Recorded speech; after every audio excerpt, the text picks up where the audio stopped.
Today, we're going to look at the light-independent reactions. Now notice a lot of times the light-dependent reactions, they depend on light. They're just called the light reactions. Sometimes the light-independent reactions are called the dark reactions.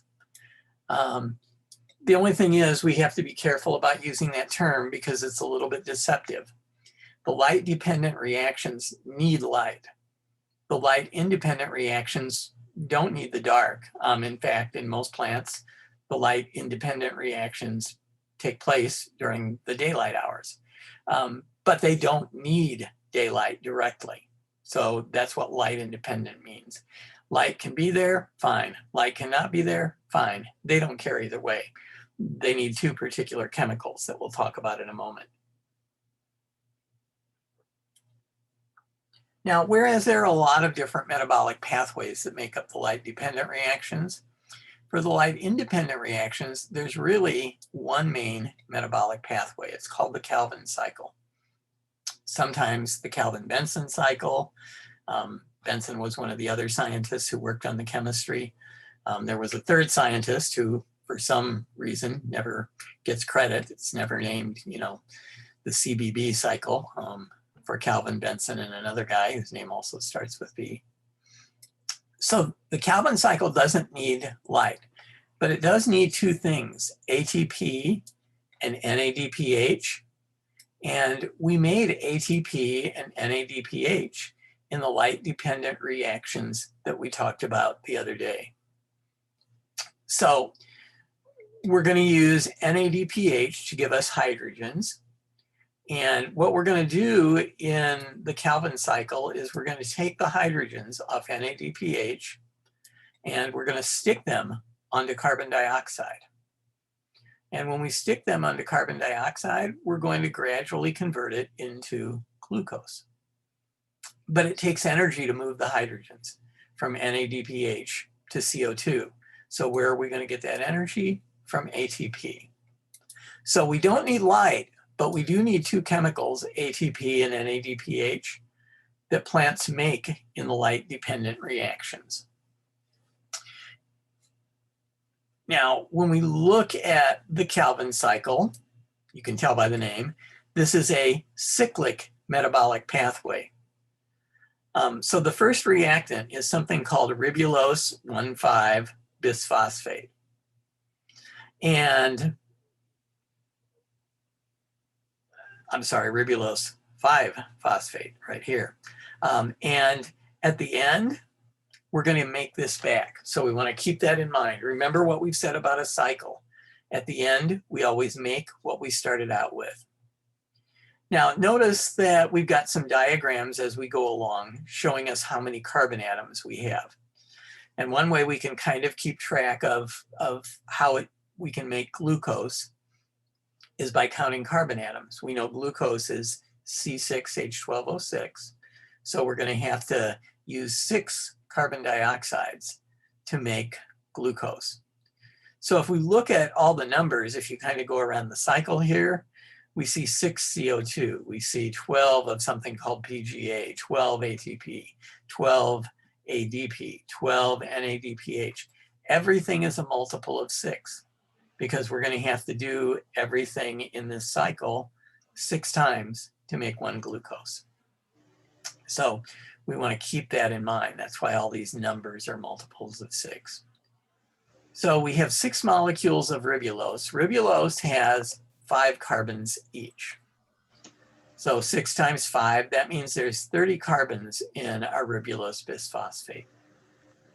We're going to combine each ribulose, 5 carbons, with the carbon dioxide, 1 carbon. So 5 carbons plus 1, we're going to make 6 molecules and they each have 6 carbons. So notice when carbon dioxide comes into the cycle, we now have 36 carbons. And we want to think about carbon dioxide because remember what we've said before, in a cyclic metabolic pathway, the most important things are the inputs, what comes into the cycle, and the outputs, what goes out of the cycle. So carbon dioxide is an input. Notice that the CO2 up here in step 1 is not at the point of an arrow, it's at the beginning of an arrow. So carbon dioxide and ribulose 1,5-bisphosphate are our two reactants. They combine and they make a 6-carbon molecule. Except notice that this diagram doesn't show a 6-carbon molecule. And this is because that 6-carbon molecule is so unstable, it only lasts for a fraction of a second. It doesn't even really last long enough that we can study it very well in a lab. It's very unstable. And what happens is it immediately breaks in half. And so instead of having six 6-carbon molecules made from ribulose and carbon dioxide, we have 12 3-carbon molecules. And these 12 3-carbon molecules are abbreviated as PGA, which stands for phosphoglycerate. So this is a 3-carbon molecule, and it has a phosphate group on it. That's what the PGA stands for, the P in the PGA. Now we're going to change this to a different 3-carbon molecule. Since we have 12 molecules of PGA, and we're going to make 12 molecules of G3P, something called glyceraldehyde 3-phosphate, it's going to take 12 ATPs, one for every molecule that we have. And it's going to take 12 NADPHs, one for every molecule that we have. And notice that what we're going to do is we're going to add hydrogens to PGA. So notice when we add hydrogens, some of the hydrogens from this NADPH, remember we said if we have a chemical and it's gaining bonds to hydrogen, if it's gaining hydrogens, it's being reduced. So in this equation, PGA is being reduced and NADPH is being oxidized. What is PGA? PGA is this first molecule. Well, really it's the second molecule, but the first molecule that we make has 6 carbons, 5 from ribulose plus 1 from carbon dioxide. So we get a 6-carbon molecule, but what's going to happen is it's going to immediately break in half and give us 2 3-carbon molecules. Now, since we have 6 ribulose and 6 carbon dioxide, we're going to get 12 PGAs. So PGA is the first stable molecule that this plant makes. There's a 6-carbon molecule kind of halfway along here, but it doesn't really last. It's so unstable, it breaks apart on its own. We don't even have to do anything to it in a cell. Now, when we look at these molecules and we compare G3P to PGA, it's got extra hydrogen that came off this NADPH. And remember what we said, it takes ATP to move the hydrogens from NADPH over to G3P. So where did we get this ATP? From the light-dependent reactions. Where did we get this NADPH? From the light-dependent reactions. Now what happens to this ADP when we're done with it?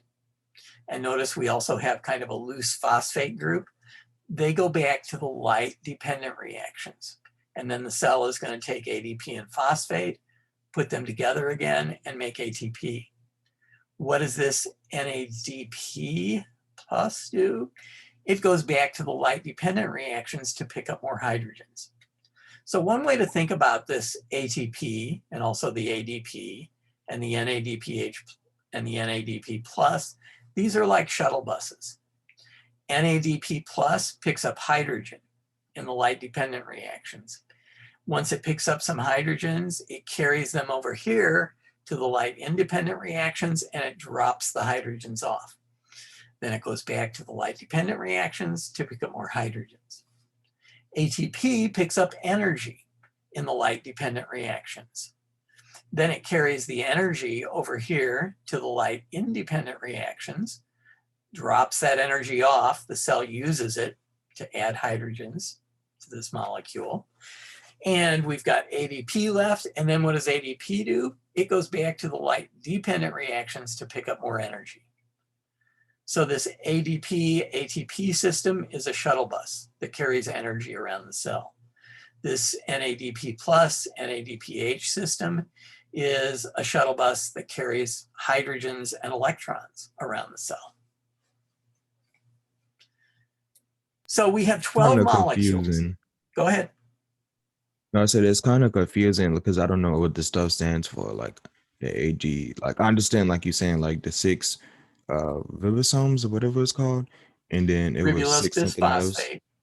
and makes Yeah. 6 AGP. So the you said. PGA is phosphoglycerate. So the terms are down below, and I kind of mentioned them briefly, but you know they're pretty long names, so they won't stick in your mind the first time. Oh, so But you just go by the initiations. yeah, and even once biochemists learn them, they usually just write down the initials because, you know, if you compare PGA to phosphoglycerate, PGA is a lot shorter. And Okay. then if you compare phosphoglyceraldehyde, glyceraldehyde 3-phosphate, sorry, to G3P, yeah, this is a lot shorter. I mean, I can So, read the notes and understand it, but like it's just that one cycle thing that kind of confuses me. well, don't focus on the names for now, just focus on the changes that are happening. Okay. And keep in mind what we said. Remember when we said, you know, if we have 1 in a chemical reaction, we never write the 1 down. If we have a long name, we're not going to write the long name down. Usually in chemistry, we try to abbreviate things as much as we can. Okay. So after we add the hydrogen, we're going to have 12 molecules of this G3P, glyceraldehyde 3-phosphate. Now they've each got 3 carbons. So we've got 12 things. They each have 3 carbons. If we multiply 12 times 3, we've got 36 carbons. And now what we're going to do is we're going to change these 36 carbons back to ribulose 1,5-bisphosphate. And it's going to take some ATP to do that. Since we're making 6 ribulose, we're going to use up 6 ATP. So notice when we made 12 molecules, we used 12 ATP. When we're making 6 ribulose, we use 6 ATP. So in this cycle, there's always 1 ATP for every molecule in the reactants, or in the products, I'm sorry. So we're going to make 6 of these ribulose. But notice when we make 6 of these ribulose, ribulose only has 5 carbons each. So 6 times 5 is what? 30? But over here, we said 12 times 3 was 36. So we've lost 6 carbon atoms. So what happens to these 6 carbon atoms? Well, 2 of these molecules of G3P get pulled out of the cycle. Now these have 3 carbons. And so we're going to use these 2 molecules of G3P to make glucose that has 6 carbons. So remember what we've said about cycles. It's the inputs and outputs that are important. So what are the inputs for this cycle? Well, the carbon dioxide, the ATP, the NADPH. What are the outputs? Well, if you think about the carbon atoms that were in carbon dioxide, they end up in G3P and then in glucose. The ATP, what's the output from that? The ADP. The NADPH, what's the output from that? The NADP plus. So if you would go out and you would look at the grass in your front yard, or if you would look at a leaf on a bush, or maybe you have a tomato plant in your garden or a leaf on a tree, this is what's going on in the light independent reactions in all those types of plants. And in fact, all the plants that we've discovered basically do the light independent reactions in this way. Now, the plants that we're looking at right here, notice this PGA, which we can see by the 3 C's, have 3 carbons in them. These plants are sometimes called C3 plants, because the first stable molecule that they make from the carbon dioxide has 3 carbons in it. So they're C3 plants. Now, this process of taking carbon dioxide out of the air and putting it into an organic molecule like PGA is called carbon fixation, or fixing carbon. So if you hear that term, fixing carbon or carbon fixation, you don't want to think of carbon as being broken for some reason. This is taking carbon that's in a gas, carbon dioxide, and incorporating those carbon atoms into some organic materials, in this case, PGA. So C3 plants all work like this, and even other types of plants work like this. The problem is for C3 plants, this is very energy efficient. It's not very water efficient.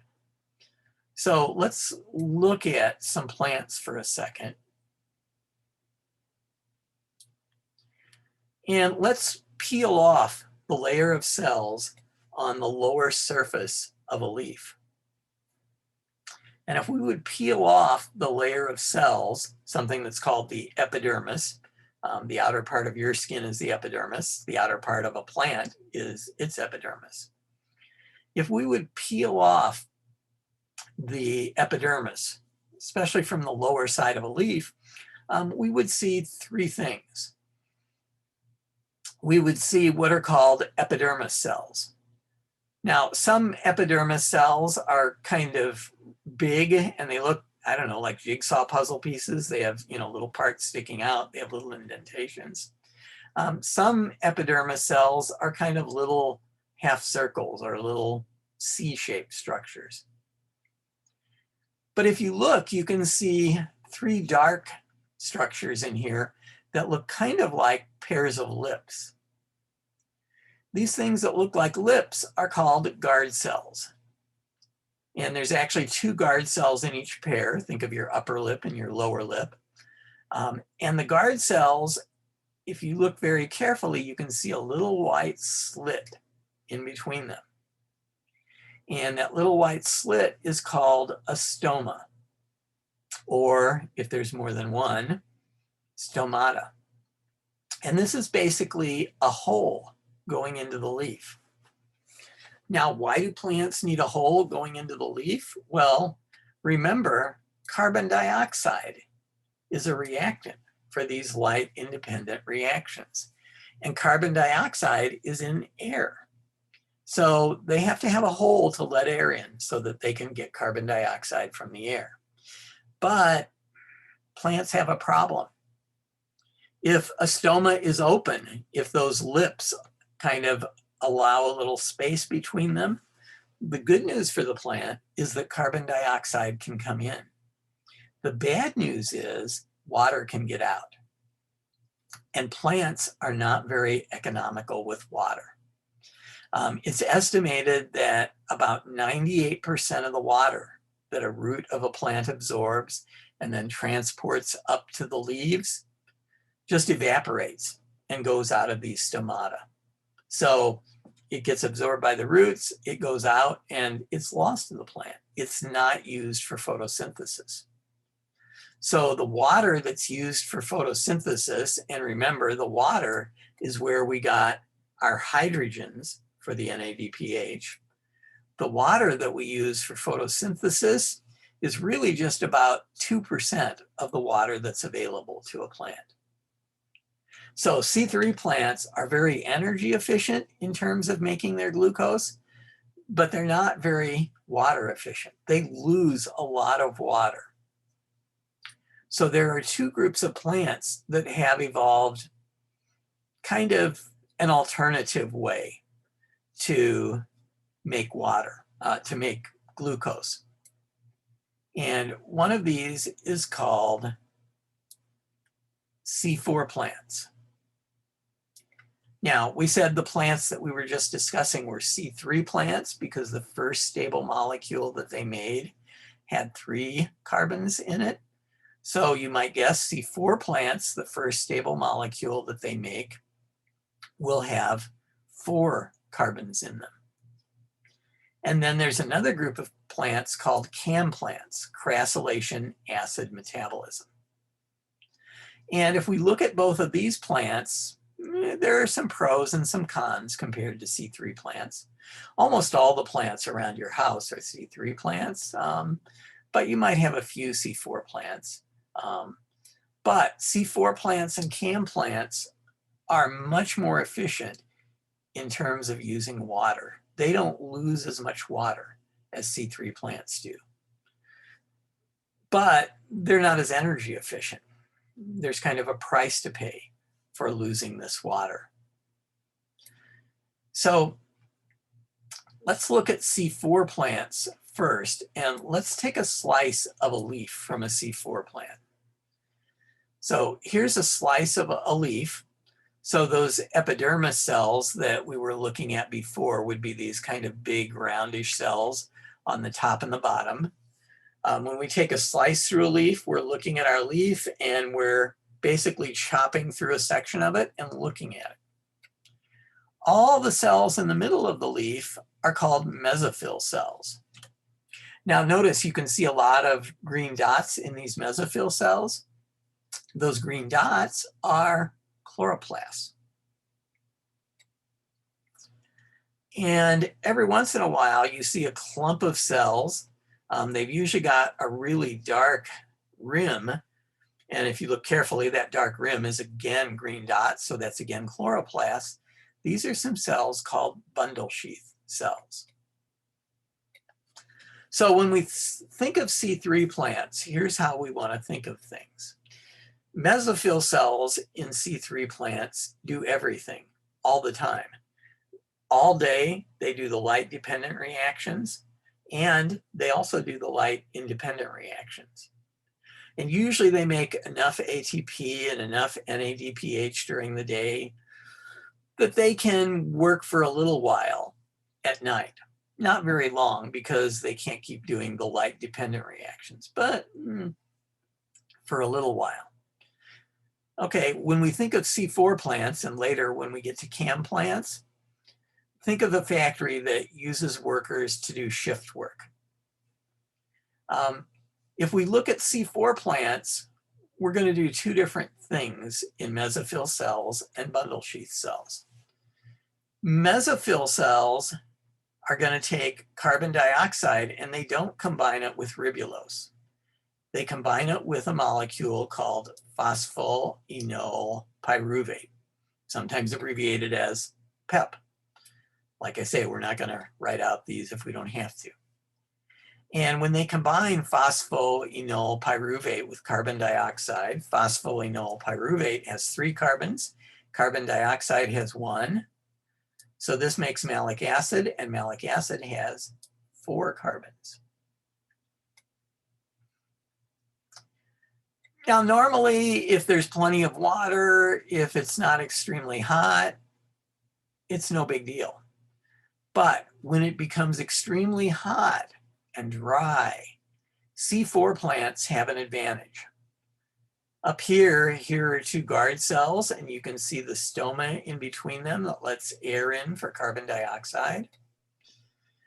When it gets hot and dry, a C3 plant closes its stoma, but when it closes its stoma, no more carbon dioxide is coming in. So that means it can't make any more glucose. C4 plants, when they close their stoma, there's no more carbon dioxide coming in. But what happens is, after we make malic acid, we're going to transport the malic acid into these bundle sheath cells. So we're taking malic acid from all these different mesophyll cells, and we're putting it in just a few cells in this cluster. Now, what's the big advantage of this? Well, when we put the malic acid in here, the malic acid is going to release its carbon dioxide. So all the carbon dioxide, instead of being spread out over the whole leaf, over all these cells that are in the leaf, The carbon dioxide is concentrated in just a few cells, these bundle sheath cells.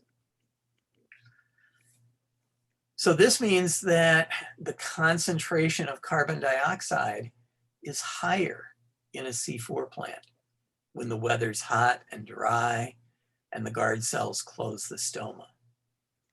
Now, why does this matter? Well, remember a few days ago when we talked about enzymes, one of the things that affects enzymes is the concentration of the substrate. So in a C3 plant, when the carbon dioxide is spread out throughout the whole leaf, it's not very concentrated, so the enzyme doesn't work very well. In a C4 plant, when all the carbon dioxide is pumped into these mesophyll cells, it's very concentrated in this small area. And since it's very concentrated in this small area, C4 plants can keep making glucose, even in hot, dry weather. So this is a big advantage. If the weather gets hot and dry, a C3 plant closes up its guard cells so it doesn't lose too much water. So does the C4 plant. The difference is the C3 plant can't make glucose. It runs out of carbon dioxide very quickly. The C4 plant puts all its carbon dioxide in a few spots so it can keep making glucose for a long time. So in climates where the weather is very hot and very dry, C4 plants grow better than C3 plants. One C4 plant is a very important agricultural plant here in Illinois, corn. Corn is relatively efficient in terms of using water. Another C4 plant is something called sugarcane, which is grown in some places further south. It doesn't grow real well in Illinois, and it's used to extract sugar from. Another C4 plant is something that people sometimes call crabgrass.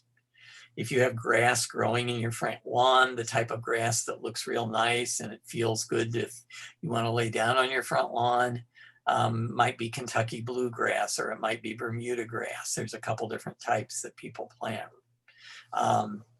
But crabgrass forms kind of big bunches, clods.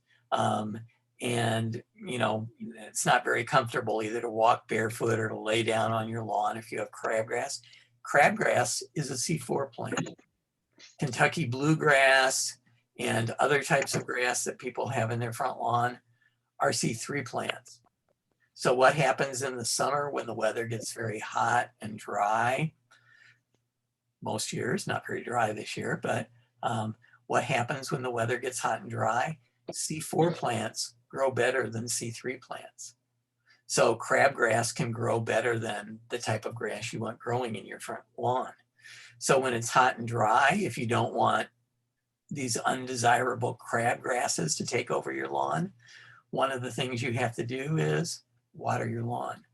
You know, I don't think we can change the temperature, but if you add some water, then the C3 plant, the grass that you want to grow, will have an advantage. So what's good about C4 plants? Well, C4 plants can continue growing when the weather's hot and dry, weather that stops C3 plants. But what's the disadvantage? Well, we have mesophyll cells out here, and the mesophyll cells are transporting malic acid into the bundle sheath. And then when that malic acid loses its PEP, its phosphoenol pyruvate, the PEP gets transported back to the mesophyll cell. Well, it takes energy to transport this malic acid around. It takes energy to transport this phosphoenol pyruvate around. So remember what I said earlier, C4 plants are more efficient in terms of their water usage, but they're less efficient in terms of their energy usage. So they conserve water, but what's the price of holding on to their water better than C3 plants do? They use more energy. So they don't actually gain as much ATP from photosynthesis as C3 plants do. But if you think about corn or crabgrass or sorghum or sugar cane. These are all plants that are C4 plants. And if you go down to central Illinois or over to the middle of Iowa, where a lot of farmers grow corn, their summers are hotter than here in Chicago, but we still don't think of that as being unusually hot. If we look at cam plants, and cam plants use something called crassulation acid metabolism. And there's a family of plants called Crassulaceae.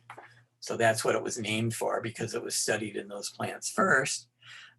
Cam plants include things like cacti. So usually cacti are what most people think of when we think of plants that grow in very hot, dry environments. So C4 plants kind of divide the labor. Remember, we said you can think of cells as being, factories to make chemicals. In this case, we're thinking about it as a factory to make glucose. If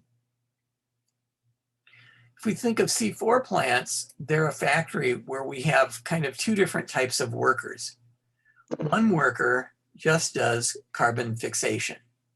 Now, which worker does carbon fixation? That's those mesophyll cells. The other carbon does all the rest of the Calvin cycle. So everything except carbon fixation. So in C3 plants, the same cells do the whole Calvin cycle, everything from carbon fixation to remaking RUBP at the end. In C4 plants, the mesophyll cells do carbon fixation. Everything after that happens in the bundle sheath cells.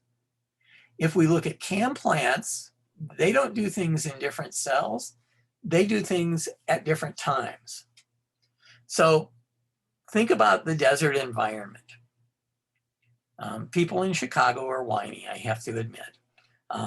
We always complain about our weather here in Chicago.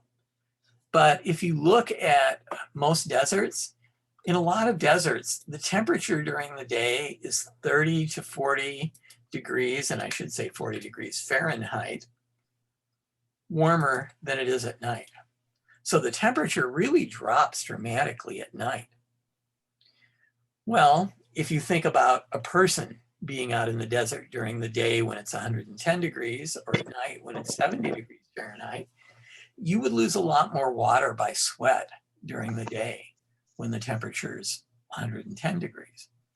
Plants have the same problem. They potentially lose a lot more water during the day than they would at night. So what C4 plants do is C4 plants wait till night. And at night, when the temperature's lower and they're going to lose less water, the guard cells open the stomata. So what happens when they open the stomata?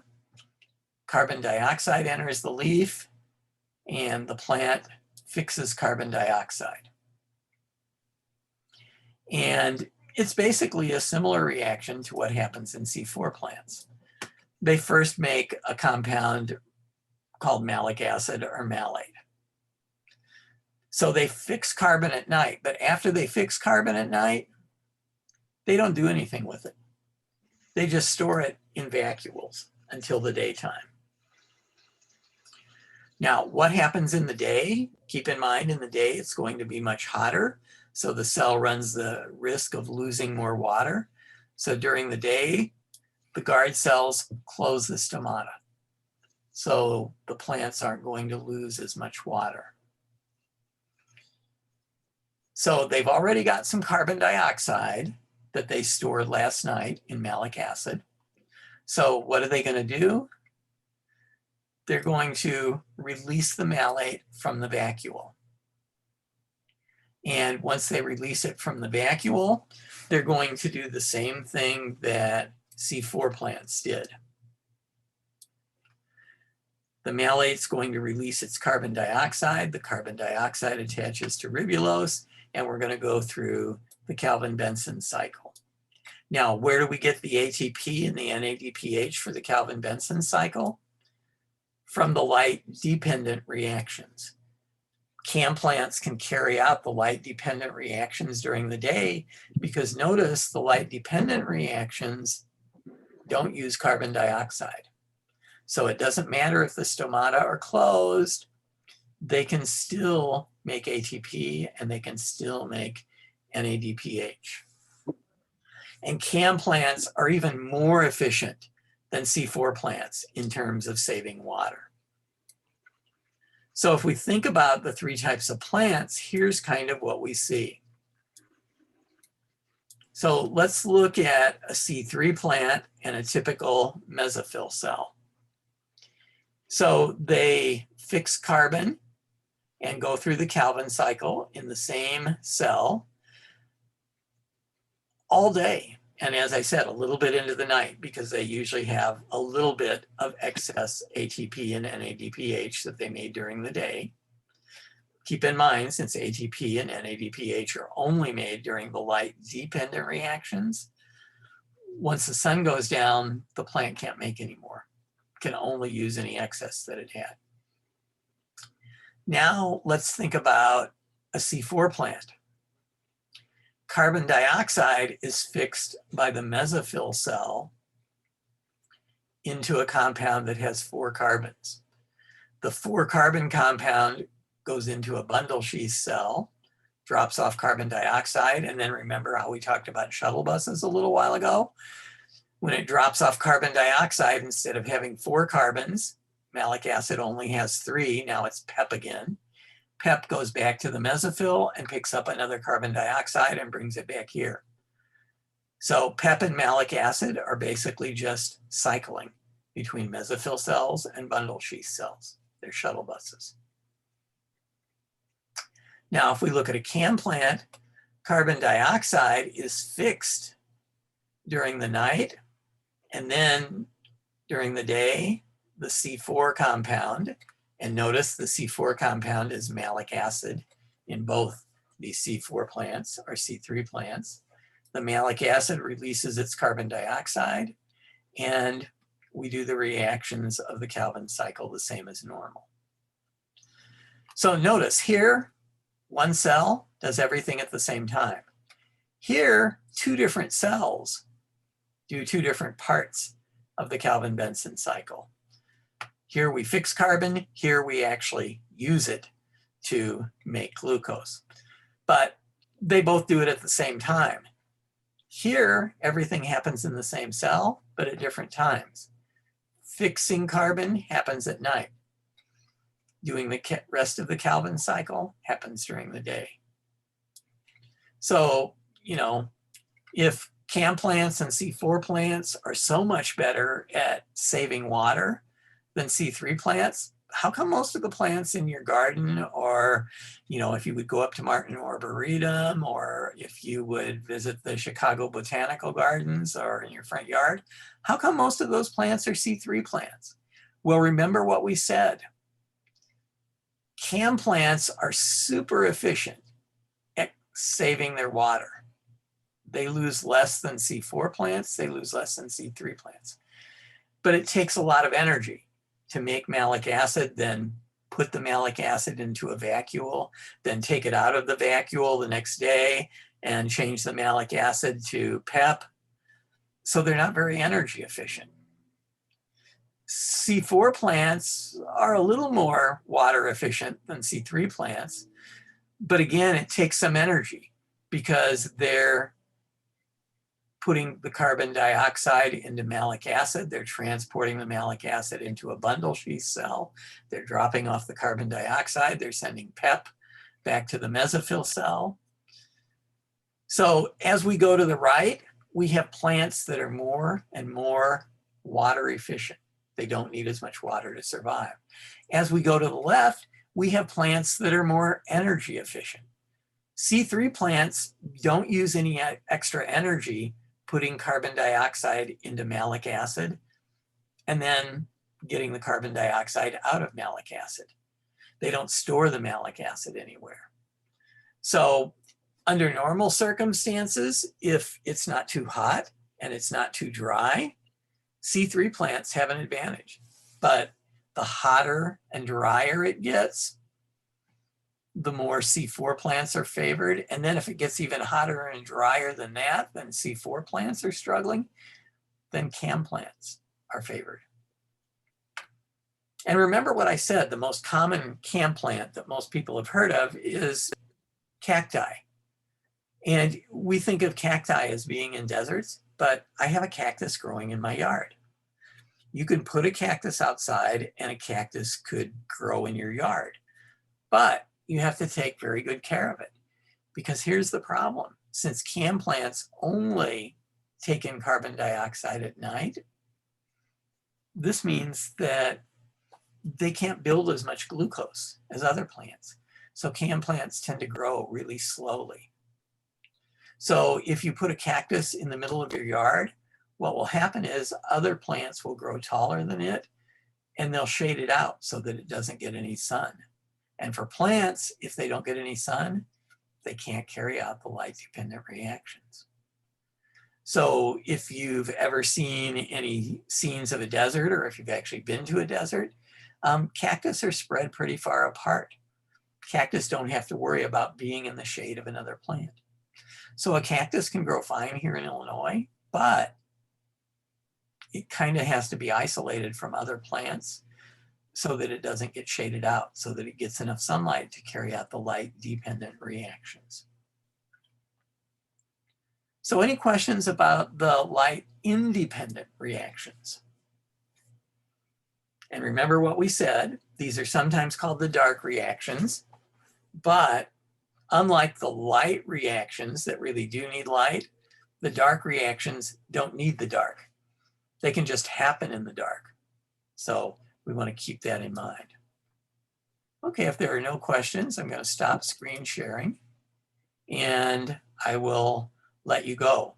I'll probably be posting some homework over the weekend. It won't be due until Tuesday or Wednesday, but if you want to get a head start on it, I should have that up by tomorrow morning.